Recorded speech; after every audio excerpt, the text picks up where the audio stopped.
जिंदाबाद। चांगलं दणक्याने आवाज द्या ना एकदम।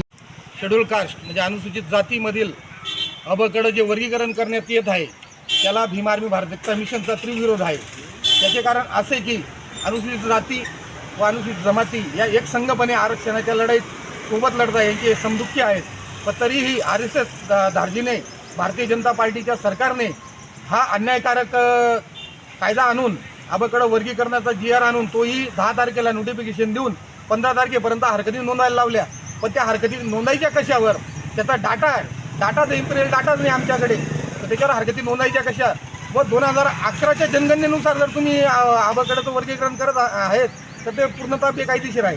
आणि अशा बेकायदेशीर अबकडं वर्गीकरणाला SC मध्ये आमचा तीव्र विरोध आहे की अनुसूचित जाती जमातीमध्ये फूट पाडण्याचं ब्राह्मणी षडयंत्र भीम आर्मी भारत एकता मिशन हाणून पाडेल। आणि जर हे वर्गीकरण रद्द होत नसेल तर भीम आर्मी भारत एकता मिशन संपूर्ण राज्यभर तीव्र पद्धतीने आंदोलन छेडेल। व तसेच या आरक्षण अबकडची जी सुरुवात ज्यांनी केली तत्कालीन चीफ जस्टिस इंडियाचे भूषण गवई या हरामखोर माणसाने ही घोषणा केली ना अबकडचा प्रकार केला। व काँग्रेस सरकारने तेलंगणामध्ये नालायक राहुल गांधी किंवा काँग्रेस हे सुद्धा दलित विरोधी व आदिवासी विरोधी काम करतं, यांचाही आम्ही तीव्रपणे धिक्कार निषेध करतो। भाजपा स्थापनात असेल तर काँग्रेस नागनाथ आहे आणि आमचा या दोघा गोष्टींना विरोध आहे। भीम आर्मी भारत एकता मिशन अनुसूचित जातीचं